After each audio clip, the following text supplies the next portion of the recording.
ഇനി വരാൻ പോകുന്ന മാംഗല്യം സീരിയലിലെ ഫുൾ എപ്പിസോഡ് വരികയാണ്. അപ്പോൾ ഇനി കാണുന്ന എപ്പിസോഡിനകത്ത് നമ്മുടെ സച്ചിയും അർച്ചനയും കൂടെ ധനുഷ് ഇട്ട് നല്ലൊരു അടിപൊളി പാര ഒരുക്കുന്നുണ്ട്. ആ പാരയുടെ ഡീറ്റെയിൽസ് ഒക്കെ നമുക്ക് മെല്ലെ പറയാം. ഇത് ചാനൽ ആദ്യമായിട്ട് കാണുന്ന വ്യക്തിയാണെങ്കിൽ ഈ ചാനൽ സബ്സ്ക്രൈബ് ചെയ്യാനും ബെല്ലൈക്കൺ പ്രസ് ചെയ്യുന്നതിന് കമൻസും ഷെയർസും ലൈക്സ് ഇടാൻ ആരും മറക്കണ്ട കേട്ടോ.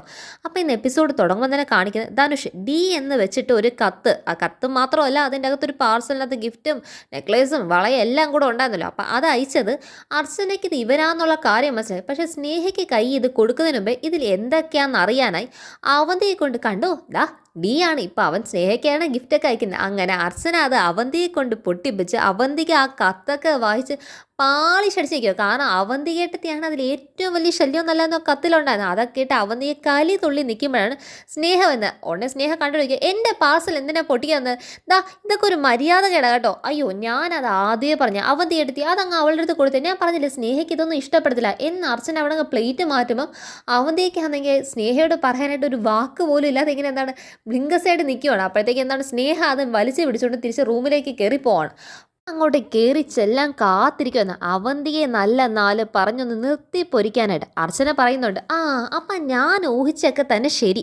അതായത് വിവാഹം ഉറപ്പിച്ച് കഴിഞ്ഞപ്പോഴത്തേക്കും ധനുഷിനാണെങ്കിൽ സ്നേഹയോട് ഭയങ്കര ഇഷ്ടം കൂടി തോന്നിയെന്നാ തോന്നുക. അതുകൊണ്ടല്ലേ ഇങ്ങനെ കത്തയക്കാനും അതുപോലെ തന്നെ ഇങ്ങനെ ഗിഫ്റ്റ്സും കാര്യങ്ങളൊക്കെ കൊടുക്കാൻ വേണ്ടി. അതും ആ മാലയൊക്കെ കണ്ടില്ലേ എന്തൊരു കൂടിയ ഗിഫ്റ്റാണ്. എന്തായാലും അവൻ ഇത്ര സ്നേഹമൊക്കെ ഉണ്ടല്ലോ അത് തന്നെ അറിഞ്ഞു. അപ്പോഴത്തേക്ക് ഇതൊക്കെ കേട്ടങ്ങ് വിറഞ്ഞ് നിൽക്കുവാണ് അവന്തിക്ക്. അപ്പോൾ അവന്തിയുടെ മുഖം നോക്കി അത് നിങ്ങൾക്ക് ഇതെന്ത് പറ്റി? നിങ്ങളെന്തോ ഇത് ഇങ്ങനെ ഇരിക്കുന്നു? ധനുഷ് നിങ്ങളെ കൊട്ടയിൽ നിന്ന് ചാടിപ്പോയി കാണുമല്ലേ, അതിൻ്റെ സങ്കടമാണോ? എന്തായാലും മനസ്സിലാക്കേണ്ട ഒരു കാര്യം സ്നേഹയോട് അവനിപ്പം ഭയങ്കര ഇഷ്ടം. ഞാൻ ഭയങ്കര ഇഷ്ടം, ഭയങ്കര സ്നേഹമാണ് അവനെ സ്നേഹയോട്. ആ ഒരു സ്നേഹത്തിൽ നിന്ന് നമുക്ക് മനസ്സിലാക്കേണ്ട കാര്യം എന്തുവാ? അവന് നിങ്ങളെ മടുത്തു എന്നുള്ള കാര്യം. അതും കൂടെ കേട്ടപ്പോഴത്തേക്ക് അവന്തിയെ ടോട്ടൽ ഫ്ലാറ്റ്. കാരണം ഇതിന് തൊട്ട് മുന്നേ ധനുഷോട് ഇത്രയും നേരം മിണ്ടി സംസാരിച്ച് ധനുഷ് പുതിയ പദ്ധതികളും പ്ലാനും ഒക്കെ പറഞ്ഞിട്ടും അവന്തികയുടെ മനസ്സിൽ ആ ഒരു പെണ്ണിന് തോന്നുന്ന ആ ഒരു കറക്റ്റായിട്ടുള്ള ഒരു ജലസി അത് നല്ല പോലെ വർക്കാക്കി എടുക്കുവാണ് നമ്മുടെ അർച്ചന. അവിടെ ആ അർച്ചനയുടെ മിടുക്ക് ഏറ്റവും കൂടുതൽ ഇരുന്നത്. കാരണം ഇവർ രണ്ടിനെയും തമ്മിൽ തല്ലിപ്പിക്കണമെങ്കിൽ ഈ ഒരു ജലസി എന്നൊരു എലമെൻറ്റ് തന്നെയേ ഉള്ളൂ ഏറ്റവും വിജയിക്കാൻ പറ്റിയ ഒരു മാർഗം. ഇതും പറഞ്ഞിട്ട് അർച്ചന നേരെ അങ്ങ് പോവാണ്. തിരിഞ്ഞെന്ന ഒരു കാര്യം പറയുന്നുണ്ട്.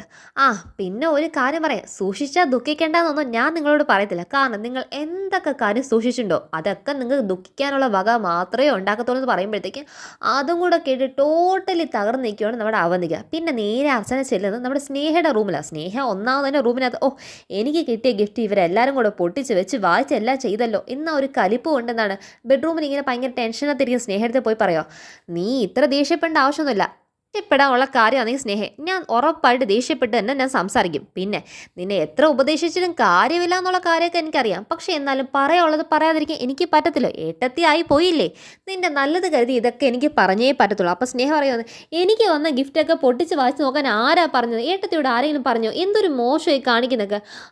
തീരെ മോശപ്പെട്ട കാര്യമാണ്. പക്ഷേ ഇത് കാണിക്കാതിരിക്കാൻ ഒരു വകയില്ലല്ലോ മോളെ. കാരണം ഈ ഗിഫ്റ്റുകളൊക്കെ അയക്കുമ്പം എല്ലാവരും സാധാരണ അവരവരുടെ പേരൊക്കെ വെച്ച് അയക്കുന്നത്. ഇതിപ്പം ABCD എന്ന് പറഞ്ഞ പോലത്തെ രീതിയിൽ D ഒക്കെ വെച്ച് പേര് അയക്കുമ്പം ആർക്കെങ്ങനെ മനസ്സിലാക്കാനാ? അപ്പം ആരാണ് ഈ ഗിഫ്റ്റ് അയച്ചെന്നുള്ള കാര്യം നീ നോക്കുന്നതിന് മുമ്പ് ഞങ്ങൾ അറിഞ്ഞിരിക്കേണ്ട കാര്യമല്ലേ? ഇങ്ങനെയാണ് വീട്ടിൽ പല സംശയത്തിൻ്റെ രീതിക്ക് അത് ഗിഫ്റ്റ് തന്നാൽ പിന്നെ ധനുഷിൻ്റെ കാര്യം എങ്ങനെ എനിക്ക് ചിന്ത വരാനാണ്? കാരണം ധനുഷ് ഈ വീട്ടിൽ തന്നെ ഉള്ളൊരു വ്യക്തിയല്ലേ.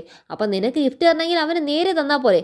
അത് പേര് പോലും വെക്കാതെ D എന്നൊക്കെ വെച്ചെന്നോ അവൻ നിനക്ക് ഗിഫ്റ്റ് തന്നെ. അപ്പം അതിന് എന്തൊക്കെയോ കാര്യങ്ങളുണ്ടെന്ന കാര്യം നിനക്ക് മനസ്സിലാക്കാൻ പറ്റത്തില്ലേ? പിന്നെ എന്തൊക്കെ പറഞ്ഞാൽ നിൻ്റെ തലയിൽ അവൻ്റെ പ്രേമം കയറി ഇരിക്കുന്നത് കൊണ്ട് നീ അതേ ചിന്തിക്കുന്നത്. പക്ഷേ എനിക്ക് ഇന്നും മനസ്സിലാത്തൊരു കാര്യം, എന്ത് മാനദണ്ഡത്തിൻ്റെ പേരിലാണ് നീ അവൻ ഇപ്പോഴും സ്നേഹിക്കുന്നത്? അതോ നീ വല്ല ട്രാപ്പിൽ പെട്ട് പോയതാണോ? അങ്ങനെ വല്ലാന്ന് നിനക്ക് ഇപ്പോഴും അതിൽ നിന്നൊക്കെ ഒഴിഞ്ഞു വരാനായിട്ടൊരു ഇനി സമയമുണ്ട് സ്നേഹ, നീ അതൊന്ന് മനസ്സിലാക്കുക. അർച്ചന ഈ പറഞ്ഞത് സ്നേഹയ്ക്ക് അത്ര എന്താണ് രസിച്ചിട്ടില്ല. ഇപ്പോൾ ഒന്നാമതേ അർച്ചന പറയുന്ന ഒന്നും തന്നെ സ്നേഹയ്ക്ക് ഇഷ്ടപ്പെടത്തില്ല. കാരണം പ്രേമത്തിനകത്തല്ലേ. അപ്പോൾ അതുകൊണ്ട് നല്ലവർ പറയുന്ന ഒരു കാര്യം ഇഷ്ടപ്പെടത്തില്ല. അപ്പോഴത്തേക്ക് സ്നേഹ പറയുന്നുണ്ട്, ഏട്ടത്തി എന്ത് മാനദണ്ഡത്തിൻ്റെ പേരിലായാലും എനിക്ക് ധനുഷിന് ഇഷ്ടമാണ്. പിന്നെ എൻ്റെ വീട്ടുകാരുടെ സംശയത്തിനും അവർക്ക് തോന്നിയ പല സംശയങ്ങളുടെ പേരിലൊന്നും സ്നേഹിച്ച പുരുഷനെ വിട്ടുകൊടുക്കുന്ന ഒരു വ്യക്തിയൊന്നുമല്ല ഞാൻ. അപ്പോൾ അർച്ചന പറയുന്നുണ്ട്, അതൊക്കെ ശരിയാക്കും. പക്ഷേ നിൻ്റെ അമ്മയാണ് നിന്നോട് ഇങ്ങനെ പറയുന്നെങ്കിൽ നീ ഇങ്ങനെ ആയിരിക്കും സ്നേഹം തിരിച്ച് പറയുന്നത്. അപ്പോഴത്തേക്ക് സ്നേഹയ്ക്ക് എന്താണ് അതൊരു സിമ്പത്തറ്റിക്കലി സ്നേഹയുടെ മനസ്സിനകത്തൊന്ന് എന്താണ് അതൊരു ചഞ്ചലനം ഉണ്ടാക്കുന്നുണ്ട്. അപ്പോൾ അപ്പോഴത്തേക്കും സ്നേഹ പറയുന്നുണ്ട് ഒന്നും ഇടാൻ നിൽക്കുകയാണ്. അപ്പോഴത്തേക്കും അർച്ചന പറയുന്നുണ്ട് ഞാൻ നിൻ്റെ അമ്മയാണ്, ഞാൻ നിൻ്റെ ഏട്ടത്തീനേക്കാൾ ഉപരി നിൻ്റെ അമ്മയും ഒരു സുഹൃത്താന്നല്ലേ നീ എന്നോട് പറഞ്ഞേ, ഞാൻ അത് തന്നെയല്ലേ നിന്നോട് ഇപ്പോഴും കാണിക്കുന്നുള്ളൂ. എനിക്ക് വേണമെങ്കിൽ എന്നെ സച്ചേട്ടൻ്റെ മാത്രം ജീവിതം നോക്കി ഇവിടെ സ്വസ്ഥമായിട്ട് ജീവിക്കാം, പക്ഷേ അങ്ങനെ എനിക്ക് ചെയ്യാതെ സ്നേഹയ്ക്ക് എന്ത് സംഭവിച്ചാൽ അർച്ചനയുടെ ജീവിതത്തിൽ എന്താണ്, അർച്ചനയ്ക്ക് ഒന്നുമില്ല. പക്ഷേ എന്നിരുന്നാലും നിന്നെ ഞാൻ ഈ വീട്ടിൽ വന്ന സമയം തൊട്ട് അത്രമാത്രം സ്നേഹിച്ചു. ആ സ്നേഹം ഇന്നും മനസ്സിൽ നിൽക്കുന്നതുകൊണ്ടാണ് നീ ഒരു തെറ്റിലേക്ക് ചെന്ന് ചാടരുതെന്ന് തന്നെ എനിക്ക് മനസ്സിലാത്തുള്ളൂ. എന്നിട്ട് നേരെ ആ ഗിഫ്റ്റ് എടുത്തിട്ട് പറയാം, ദാ ഇതിപ്പം ഞാൻ കീറി പറഞ്ഞല്ലേ, ഇന്ന് നിൻ്റെ കൈ ഇങ്ങനത്തെ ഒരു ഗിഫ്റ്റ് വേണ്ട മോളെ, അതുകൊണ്ടാണ് കല്യാണത്തിന് മുന്നേ അവൻ തരുന്ന ഒരു ഗിഫ്റ്റ് നിൻ്റെ കൈ വേണ്ട, ഇത് ദാ തൽക്കാലം ഞാൻ എടുക്കുക, ഇതെനിക്ക് വേണമെങ്കിൽ താഴെ വെച്ച് തന്നെ നിനക്കൊരു അടിയും തന്ന് ഇത് പിടിച്ച് കൈ മേടിച്ച് വെക്കാൻ. പക്ഷെ അത് ഞാൻ ചെയ്യാത്ത കാര്യം മറ്റൊന്നും കൊണ്ടല്ല, കാരണം അങ്ങനെ ഞാൻ ചെയ്യുമ്പോൾ മറ്റൊരു ഏട്ടത്തിയുടെ മുന്നിൽ നീ നിന്ന് നാണം കെടേണ്ടെന്ന് വെച്ചിട്ടാണ്. ഒരു അമ്മയുടെ വാത്സല്യം, ഒരു സുഹൃത്തിൻ്റെ സ്നേഹം എല്ലാം തന്നു തന്നെയാണ് ഞാൻ നിന്നോട് ഈ കാര്യങ്ങളൊക്കെ പറയുന്നത്. പക്ഷെ നീ എന്നെ അങ്ങനെ എപ്പോഴെങ്കിലും കണ്ടിട്ടുണ്ടെങ്കിൽ ഞാൻ പറയുന്നത് എപ്പോഴെങ്കിലും നിനക്ക് മനസ്സിലാവും. പിന്നെ നീ ഇപ്പം പറഞ്ഞല്ലോ, അതായത് വീട്ടുകാരുടെ സംശയങ്ങളുടെ പേരിൽ സ്നേഹിച്ച പുരുഷനെ ഉപേക്ഷിക്കുന്ന ഒരു വ്യക്തിയല്ല സ്നേഹം എന്നുള്ള കാര്യം. മോളെ, പലപ്പോഴും വീട്ടുകാർ ഭയങ്കരമായി നിന്നെ സ്നേഹിക്കുന്ന വീട്ടുകാരുടെ പല സ്നേഹങ്ങളും അവർ ആ ഒരു സ്നേഹം, അവർക്ക് ആ സ്നേഹം കൊണ്ട് അവർക്ക് തോന്നുന്ന പല രീതിയിലുള്ള നീ ഇപ്പം പറഞ്ഞില്ലേ സംശയങ്ങൾ, ആ പല സംശയങ്ങളും പലവരെയും ജീവിതത്തിൽ സത്യമായിട്ട് വന്നിട്ടുള്ള കാര്യമുള്ളൂ. പിന്നെ മറ്റുള്ള ചില പെൺപിള്ളാരെ പോലെ സ്നേഹിച്ചവൻ്റെ പുറത്തുള്ള ഒരു വാശിക്കും വേണ്ടി, വീട്ടുകാരെ എതിർക്കാനുള്ള ആ ഒരു വാശിക്കും വേണ്ടി സ്വന്തം ജീവിതം നീ നശിപ്പിച്ച് കളയുന്നുള്ള ഒറ്റൊരു കാര്യമുള്ളൂ. ആ ലെവലിലേക്ക് നീ തരം താഴ്ന്നിറങ്ങല്ലേ മോളെ എന്നൊക്കെ പറയുമ്പോൾ സ്നേഹിക്ക് എന്താണെന്ന് പറയാം, മനസ്സ് മാറിക്കോ. പിന്നെ തൽക്കാലം ഞാൻ ഈ ഗിഫ്റ്റിനെ എൻ്റെ കയ്യിലെടുക്കുക, ഞാൻ നിൻ്റെ കയ്യിൽ തരും. അഥവാ നീ പറഞ്ഞ പോലെ തന്നെ നീ ധനുഷിനെ തന്നെയാണ് വിവാഹം കഴിക്കുന്നെങ്കിൽ ഞാൻ ഉറപ്പായിട്ട് ഇത് നിനക്ക് ഇതുപോലെയല്ല, നീ ഇത് കാണാൻ ആഗ്രഹിച്ച അതേ രീതിയിൽ തന്നെ ഇത് ഞാൻ നിൻ്റെ കയ്യിൽ കൊണ്ടുവന്ന് തരും.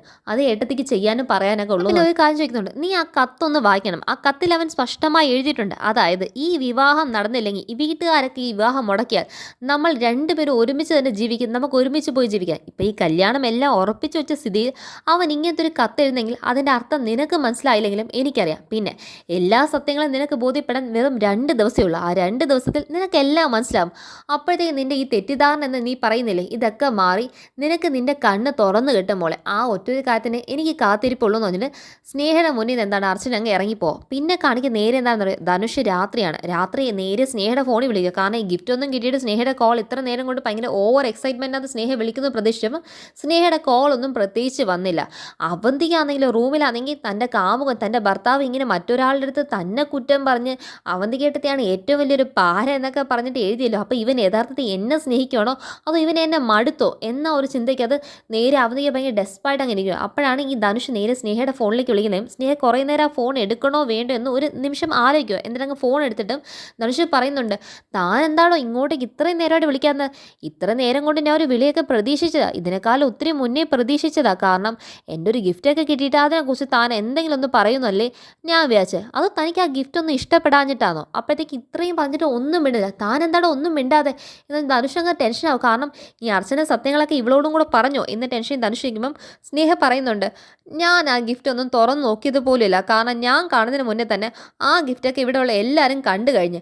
ധനുഷിന് എൻ്റെയൊക്കെ ഒരു ഗിഫ്റ്റ് തരണമെങ്കിൽ അത് എൻ്റെ കയ്യിൽ തരുമോ, അല്ലെങ്കിൽ ആ പേര് വെച്ചിട്ട് എന്നോടൊന്ന് വിളിച്ചെങ്കിലും പറഞ്ഞുകൂടായിരുന്നോ ഇങ്ങനത്തെ ഒരു ഗിഫ്റ്റ് എനിക്ക് തരുന്നുണ്ടെന്നുള്ള കാര്യം. ഇതിപ്പോൾ ഈ വീട്ടിലുള്ള എല്ലാവരും കണ്ട്, അതുകൊണ്ട് എനിക്കൊരു മൂഡൊന്നുമില്ല എന്ന് വായിക്കാൻ. ആദ്യം തന്നെ കിട്ടിയതോ അർച്ചനേട്ടത്തിൻ്റെ കയ്യിൽ, അർച്ചനേട്ടത്തി അത് പൊട്ടിക്കുകയും ചെയ്ത് വായിക്കുകയും ചെയ്ത് എല്ലാം ചെയ്ത്. പിന്നെ പോരാതെ എന്താണ് അവരെ കൊണ്ടുവന്ന് അവന്തികേട്ടത്തെയും കൂടെ കാണിച്ചു തരുമോ. ഇത് അർച്ചനയുടെ കൈ കിട്ടിയെന്ന് കേൾക്കുമ്പോൾ തന്നെ ധനുഷ് എന്താണെന്ന് പറയുക, തലേ കൈ വെച്ച് അങ്ങ് അടിക്കണം. അയ്യോ കുളമായി കിട്ടിയല്ലോ, അവളുടെ അടുത്താണെങ്കിൽ ഞാൻ 2 ദിവസത്തെ ഈ നാട് വിട്ട് പോകാൻ പറഞ്ഞു. 49ാമത്തെ മണിക്കൂർ എന്നെ കണ്ടാൽ പോലും അവൾ പോലീസിനെ വിളിക്കുന്നു പറഞ്ഞവളാ. ഓഹോ, ഇവക്കെതിരെ ഒന്നും ഉണ്ടാക്കാനും പറ്റിയില്ല, ഇവൾ ആ കത്തും വരെ വായിച്ച്, അവൾക്ക് ബാക്കിയെല്ലാം ഊഹിക്കാവുന്നേ ഉള്ളൂ ഞാൻ ഈ പറഞ്ഞ വാക്ക് പാലിക്കത്തില്ല എന്നുള്ള കാര്യം. പോരാത്തതിന് അവന്തികയോടെ കണ്ട എന്നെ ആകപ്പാടെ എന്നെ സഹായിക്കാൻ പറ്റുന്ന ഒരു വ്യക്തി അവളും കൂടെ എന്നെ തുപ്പിക്കഴിഞ്ഞാൽ പിന്നെ തീർന്നല്ലോ എന്ന പേടിക്കുക. ധനുഷ് എന്താണെന്നറിയോ, ലാസ്റ്റ് ആ ഫോൺ അങ്ങ് സംസാരിച്ച് അങ്ങ് വെക്കുകയാണ്. സ്നേഹ ഭയങ്കര താല്പര്യത്തിനകത്തോ ഭയങ്കര സ്നേഹം എന്താണ് ഭയങ്കര രീതിക്കകത്ത് കോരിത്തരിക്കുന്ന രീതിയിലൊന്നുള്ള സ്നേഹ സംസാരിക്കുന്നത്. സ്നേഹയ്ക്ക് ആ കത്തവൻ അയച്ചതിൻ്റെ ഉദ്ദേശം തന്നെ ആരും അറിയാത്തൊരു വിവാഹം എന്നതായിരുന്നു. പക്ഷെ അവിടെ പണിപാളി. ഇവിടെ റൂമിനകത്ത് ഭയങ്കരമായിട്ട് കാത്തിരുന്ന് ധനുഷിനൊരു വിളിയൊക്കെ പ്രതീക്ഷിച്ചിരുന്ന് നമ്മുടെ അവന്തിക്ക് ആ കോൾ പോലും വരാതാകാൻ ഭയങ്കര ടെൻഷനാണ്. കാരണം ഇവൻ എന്നെ സത്യത്തിൽ മറന്നോ, എന്നെ വെറുത്തു പോയോ, അതോ എന്നെ ഇവനെ മടുത്തോ, സ്നേഹമാണോ ഇപ്പം ഭയങ്കര ഇഷ്ടം എന്നൊക്കെ ഭയങ്കരമായിട്ട് ചിന്തിച്ചുകൊണ്ടിരിക്കുന്ന അവന്തിക്ക് നേരെ ധനുഷ് അങ്ങോട്ടേക്ക് തന്നെ വിളിക്കുകയാണ്. അപ്പോഴത്തേക്കും ധനുഷ് ഓഹ് ഇവളാണല്ലോ, ഇനി എന്താണോ ദൈവം പ്രശ്നം എന്ന് എന്നിട്ട് അങ്ങ് ഫോൺ എടുക്കുമ്പം അവന്തിക്ക് വളരെ കൂളായിട്ട് തന്നെ പറയുമോ, നിൻ്റെ കോളൊന്നും ഇതുവരെ കണ്ടില്ലല്ലോ, കാരണം അങ്ങനെ അവന്തിക്ക് സംസാരിക്കാൻ പറ്റത്തുള്ളൂ. കാരണം അവന്തിക്ക് എന്തൊക്കെ അടവാണ് ഈ നെല്ലിശ്ശേരി അസോസിയേറ്റ്സിൽ തന്നെ ഇവനെ വെച്ച് കാണിച്ചു കൂട്ടിയത്. അവനതൊക്കെ ഒന്ന് തുറന്ന് പറഞ്ഞാൽ തീരത്തില്ലേ അവന്തികയുടെ ഇവിടുത്തെ മരുമകൾ എന്ന സീറ്റും കാര്യങ്ങളൊക്കെ. പോരാത്തിന് നന്ദനും കൂടെ ഉള്ള സമയം ാണ് ധനുഷ് എന്താ ഇങ്ങോട്ടേക്ക് ഒരു കോൾ പോലും വരാഞ്ഞത്. ഞാൻ എത്ര നേരം കൊണ്ട് കാത്തിരിക്കുക. നീ പല കാര്യങ്ങളും പറഞ്ഞില്ല, പിന്നെ അതിനെക്കുറിച്ചൊന്നും നീ ഒന്നും പറഞ്ഞില്ലല്ലോ. അത് ഞാൻ ഓരോ കാര്യം ആലോചിച്ചിരിക്കുക എന്നടോ, വേറെ ഒന്നും കൊണ്ടല്ല. നിന്റെ തലയിൽ വല്ല പ്ലാൻ വല്ല ഉദിച്ചോ? എന്ത് ചെയ്യാന്നുള്ള കാര്യം വല്ല ഐഡിയ കിട്ടിയോ? കുറേ കാര്യങ്ങളൊക്കെ എൻ്റെ മനസ്സിൽ ഇങ്ങനെ തെളിഞ്ഞ് വന്നിട്ടുണ്ട്. അതൊക്കെ നമുക്ക് വിശദമായിട്ട് നാളെ ഒരുമിച്ച് കണ്ടൊന്ന് സംസാരിക്കാം എന്ന് പറഞ്ഞ് ഫോൺ കട്ട് ചെയ്യുക. പിന്നെ കാണിക്കുന്നത് ധനുഷ് അതിലേക്കൂടെ എന്താണ് ഒന്ന് നടന്നു പോകും കാണിക്കുന്നത് അർച്ചനയും സച്ചിയും കൂടെ ഗാർഡൻ ഏരിയ എന്ന് സംസാരിക്കുക. അവർ സംസാരിക്കുന്ന മറ്റൊരു കാര്യമല്ല, ഈ കല്യാണം മുടക്കുക എന്ന് പറയുന്നതിന് 15 ദിവസമുണ്ട്. പക്ഷേ ആ 15 ദിവസത്തിൽ ഈ കല്യാണം മുടക്കിയെടുക്കാൻ പറ്റുമോ എന്നുള്ള കാര്യം സംശയമാണ്. കാരണം ഇവൻ ഈ 2 ദിവസത്തിൽ നിന്ന് ഇവിടെ പോകാമെന്ന് പറഞ്ഞവൻ സ്നേഹയ്ക്ക് ഇങ്ങനെ ഒരു കത്തും കൂടെ അയച്ചിട്ടുണ്ടെങ്കിൽ അവൻ പോകാൻ ഒരു ചാൻസും കാണുന്നില്ല. അപ്പം ഇനി 2 ദിവസത്തിനകം വെച്ച് അവൻ കല്യാണം നടത്താനായിരിക്കും ശ്രമിക്കുന്നത്. അതിന് മുന്നേ തന്നെ ഈ ജോത്സ്യനെ കൊണ്ട് എങ്ങനെയെങ്കിലും ഈ കല്യാണം ഇപ്പോഴത്തേക്ക് നടത്തുന്നത് ശരിയല്ല എന്ന് നമുക്കൊരു കള്ളത്തരം പറയിപ്പിച്ചാൽ അത് വർക്കാവത്തില്ലേ സച്ചിയേട്ടാ. കാരണം ഈ കല്യാണം നടന്നാൽ കുഴപ്പമില്ല എന്ന് പറഞ്ഞ വ്യക്തി തന്നെ ഈ കല്യാണം ഇപ്പം പാടില്ല എന്ന് പറഞ്ഞാൽ ഇവിടെ എല്ലാവർക്കും അത് അംഗീകരിക്കേണ്ടി വരത്തില്ലേ. അപ്പം സച്ചി ചോദിക്കുക, അവരൊക്കെ ഇങ്ങനെ കള്ളമൊക്കെ പറയുമോ? നമുക്കൊന്ന് ശ്രമിച്ച് നോക്കാമെന്നേ സച്ചിയേട്ടാ. കാരണം നമ്മുടെ മുന്നിലുള്ള അവസാനത്തെ വഴിയല്ലേ. ഇതങ്ങ് ധനുഷ് കേട്ടെന്നാണ് എനിക്ക് തോന്നുന്നത്. കാരണം അവൻ കേട്ടോ ഇല്ലോ എന്നുള്ള കാര്യം നമുക്കറിയത്തില്ല. പക്ഷേ അവിടെ തന്നെ നിപ്പുണ്ട്. അവൻ ഈ സംസാരിക്ക് നോക്കിയിരുന്നിട്ട് പിന്നെ ഇവർ എണീറ്റ് പോകുമ്പോഴത്തേക്കും അവൻ മനസ്സിലായി, അടുത്ത പ്ലാൻ ഇതാണോ എന്നൊരു മുഖഭാവമാണ് അവൻ്റെ മുഖത്ത് കാണുന്നത്. പിന്നെ പിറ്റേ ദിവസം രാവിലെ തന്നെ ഈ നമ്മുടെ അവന്തികയും ധനുഷും കൂടെ ഒരുമിച്ച് ഒരു സ്ഥലത്ത് വെച്ച് കാണുകയാണ്. അപ്പം നിൻ്റെ മനസ്സിൽ തോന്നിയ പ്ലാനും പദ്ധതിയൊക്കെ എന്താണെന്നാണ് രണ്ടുപേരും പരസ്പരം ചോദിക്കുന്നത്. അപ്പോൾ അവന്തിക പറയുന്നുണ്ട്, ഞാൻ ആലോചിച്ചിട്ട് നിൻ്റെയും സ്നേഹയുടെയും കല്യാണം ഒരു മുടക്കവും വരുത്താതെ നടത്തണമെങ്കിൽ ഈ കല്യാണം നടക്കുന്ന സമയത്ത് ഈ കല്യാണം മുടക്കാനുള്ള ഒരു വ്യക്തി പോലും ഇവിടെ കാണാൻ പാടില്ല. ഇനി എന്തൊക്കെ വലിയ പ്രശ്നം നടന്നാലും അവർക്ക് കൊടുക്കുന്ന ഒരു പ്രശ്നത്തിൻ്റെ പേരിൽ അവർ ഈ ഒരു കാര്യം സ്നേഹ നിൻ്റെ കല്യാണത്തിൽ ഇടപെടാനായി അവരുടെ മുന്നിൽ സമയമോ സന്ദർഭമോ ഒന്നും കാണാൻ പാടില്ല. അതിനുള്ള ഒരു പണി വേണം നമ്മൾ കൊടുക്കാൻ. എന്ന് പറയുമ്പോൾ അതെങ്ങനെ കൊടുക്കാൻ പറ്റും? നമുക്ക് അർച്ചനയെ മാത്രം ഫോക്കസ് ചെയ്താൽ മതി എന്ന് ധനുഷ് പറയുമ്പം അർച്ചനയെ മാത്രം ഫോക്കസ് ചെയ്തിട്ട് കാര്യമില്ല. അർച്ചനയാണ് ഇതിൻ്റെ മുൻകൈ ഇട്ട് നിൽക്കുന്നെങ്കിലും അവസാന ഒരു പരിശ്രമം എന്ന രീതിയിൽ സച്ചിയോ സന്ദീപോ ഇതിന് ശ്രമിക്കത്തില്ല എന്ന് നമുക്ക് പറയാൻ പറ്റുമോ?